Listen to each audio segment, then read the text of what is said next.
નમસ્કાર ખેડૂત મિત્રો, જય જવાન જય કિસાન। આજના ડુંગળીના બજાર ભાવની સંપૂર્ણ માહિતી મેળવીશું। ચેનલમાં ન હો તો ચેનલને સબસ્ક્રાઇબ કરી લેજો। ભારતે 8 ડિસેમ્બર 2023ના રોજ ડુંગળીની નિકાસ પર પ્રતિબંધ મૂક્યો હતો।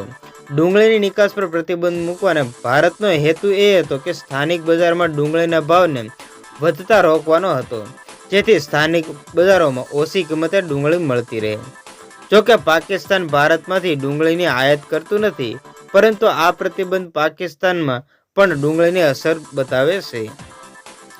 All Pakistan foods and vegetable export import and merchant એસોસિએશનની અબ્દુલ વહીદ અહમદે જણાવ્યું હતું કે ભારતમાં ડુંગળીની નિકાસ પર પ્રતિબંધને કારણે પાકિસ્તાનના નિકાસકારોએ વિશ્વના વિવિધ દેશોમાંથી ડુંગળીનો મોટો ઓર્ડર મળ્યા છે। તેમણે કહ્યું છે કે વિદેશી બજારોમાં ડુંગળીની જરૂરિયાત હોવાથી ભારતમાંથી ડુંગળીનો પુરવઠો મળતો નથી। તેઓએ પાકિસ્તાન તરફથી મળ્યા અને અહીંથી માલ ખરીદવાનું શરૂ કર્યું છે। આ પછી પાકિસ્તાનમાં ડુંગળીના ભાવમાં વધારો લાગ્યો છે।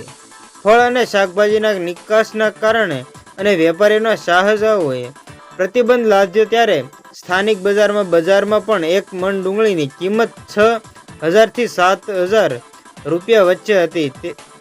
તે વધીને એક મહિનામાં જ 9,000 રૂપિયા ઉપર પહોંચી ગઈ છે। આ કિંમત પાકિસ્તાનમાં વિવિધ શહેરોમાં અલગ અલગ કિંમતો સરેરાશ, પરંતુ એક મહિના પછી દેશમાં ડુંગળીની સરેરાશ કિંમત 220 રૂપિયાથી લઈને જ્યારે દેશના કેટલાક ભાગોમાં તેની કિંમત 270 રૂપિયા પ્રતિ કિલોએ થવા તેની પણ વધુ છે।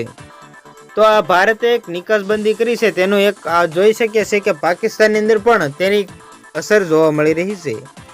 તો ભારત આવનારા સમયની અંદર ડુંગળીની નિકાસ પર પ્રતિબંધ હટાવે તો આવનારા સમયની અંદર ખેડૂતોને સારું એવું પોષણ થઈ શકે, કારણ કે બહારના રાજ્યો આયાત કરવા માગે છે, પરંતુ ભારત નિકાસ બંધી હટાવતું નથી। એના કારણે બહારના રાજ્યો કોઈ પણ આયાત કરી શકતું નથી।